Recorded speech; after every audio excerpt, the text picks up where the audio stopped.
One of my favorite aspects of having a YouTube channel about watches is I get to play a role in so many people's journey into getting into horology and watches. And one person that sticks out for sure in this just long game that I've been playing with this channel is getting my brother into watches. Basically a result of me gifting him my Orient Bambino, a watch that got me into watches, and now he's put together a nice collection for himself. One of the watches I featured of his on my Instagram got like the most likes out of any post ever, and it was the Seiko SARX033. My brother's gonna be moving away from where we grew up in Cleveland, Ohio, so before he moves over to Denver, I wanted to get a review of this watch and spend some more time with it, so he was nice enough to do it. So let's jump into this review.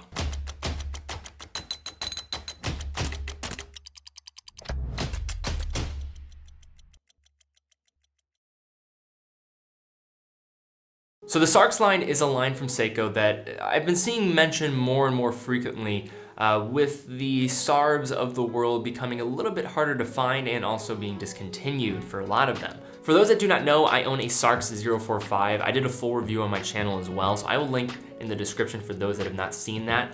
But following owning it, I realized that there's a lot of just great quality that's gonna be delivered in the SARX lineup. And they do offer a bit more obscure uniqueness, which probably can be contributed to the fact that they're Japanese domestic market watches. Yet of all the Seiko watches out there, this SARX033 is one that really stood out for some time. So now this watch at a glance. Reference again, the SARX033, case size of 40.8 millimeters, case thickness of 11.5 millimeters, lug to lug we're looking at 46.2 millimeters, water resistance of 100 meters, movement is an automatic Seiko 6R15, lug width 20 millimeters, crystal is sapphire, and then for price, anywhere from around $700 to $900 where I see these fluctuating on the open market. So when looking at this watch, to me, there's a bit of elevated finish in a few aspects, starting with the foundation of the case and the bracelet. The case is stated to be 40.8 millimeters, but I found that it falls a little bit closer and maybe above 41 millimeters. I did multiple tests on this. However, with very reasonable lug-to-lug distance of 46.2 millimeters, I will say that it wears a little bit smaller than what that case might indicate, like many Seiko watches, for example. The case has a nice mix of polishing on the bezel with brushed lugs to help with a more premium finish and look, in my opinion, especially for a Seiko of this price. This does provide scratch protection and extra corrosion resistance. However, I think the biggest upgrade here has to be the bracelet when looking at this watch from a first perspective. As for those that have worn their fair share of Seiko bracelets like myself, know that it can be a bit underwhelming to say the least when you put on some of these entry-level Seiko bracelets. Honestly, I probably got into just switching out straps all the time for different looks, probably because a lot of these Seiko bracelets are really underwhelming, and just for more affordable watches in general. They're really not that great. However, like the Seiko SARX045 that I reviewed, the bracelet is certainly serviceable. In fact, I might actually even say it might be an incentive to buy this watch. The bracelets come with a mixed finish and a well-executed center link that nicely reflects in the light. In addition, the clasp is much better and has a nice security when fully locked together compared to a lot of other bracelets that I've seen from Seiko. However, for those that do not like the feel or look of metal bracelets, this watch is also just gonna look really well and great on leather straps, which I played around with, and honestly wearing it, that's probably where I was leaning towards the most. I didn't want to have to adjust the bracelet, which can be a little annoying with these pushpin style bracelets.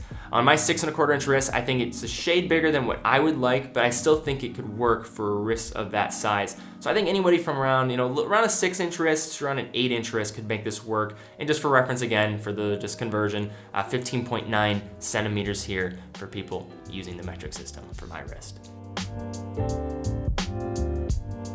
So now let's move on to the dial. And we have a very nice white dial here, working very well off the lifted and applied logo at the 12. The logo and the applied hour markers just look like they're floating like lily pads on a watery calm of the white dial. Really just a cool touch here and looks fantastic. At the 3 o'clock, we have a standard date aperture, all being controlled by the simple signed crown when pulled to the first position, so nothing new there. The date window is also outlined with the steel to match the theme of the rest of the dial.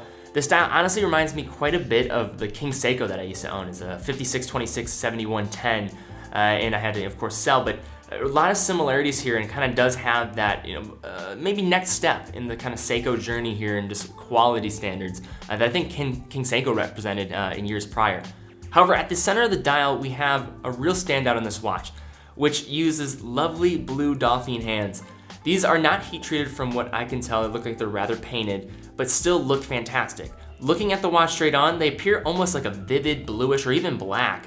However, upon rotating, you get a glimpse of the striking blue here. It's a game of angles with this watch, basically in every aspect, but especially when looking at these hands, and I think are the main draw here for this watch. When you look at this watch in comparison to maybe the SARX033, which is going to be a black dial. So when you compare these to the Sarbs, I always get them kind of mixed up with the references here, just because when you're looking at the Sarb033, white dial, here in this case it's a 033. But another watch to consider, I personally like this watch a little bit more than the SARX035. Taking a closer look at the movement, this is a familiar automatic 6R15, so an automatic movement. It is about as pretty to look at as me in the early hours of the morning, but despite its lack of any decoration, it is a reliable movement that I have never had problems with in the past. The movement adds hacking and hand winding to the existing 7S26 base caliber and features a solid 50-hour power reserve thanks to that additional Sprung hairspring. From an accuracy standpoint, Seiko states that these watches should test between minus 15 seconds a day to plus 25 seconds a day. However, what I found for a lot of these SARX models and just watches using these movements in general, I found they're more closer to around plus or minus 5 to 10 seconds a day on average. My SARX was consistently running a little bit fast, maybe between 5 to 10 seconds, so very good for a watch in this range.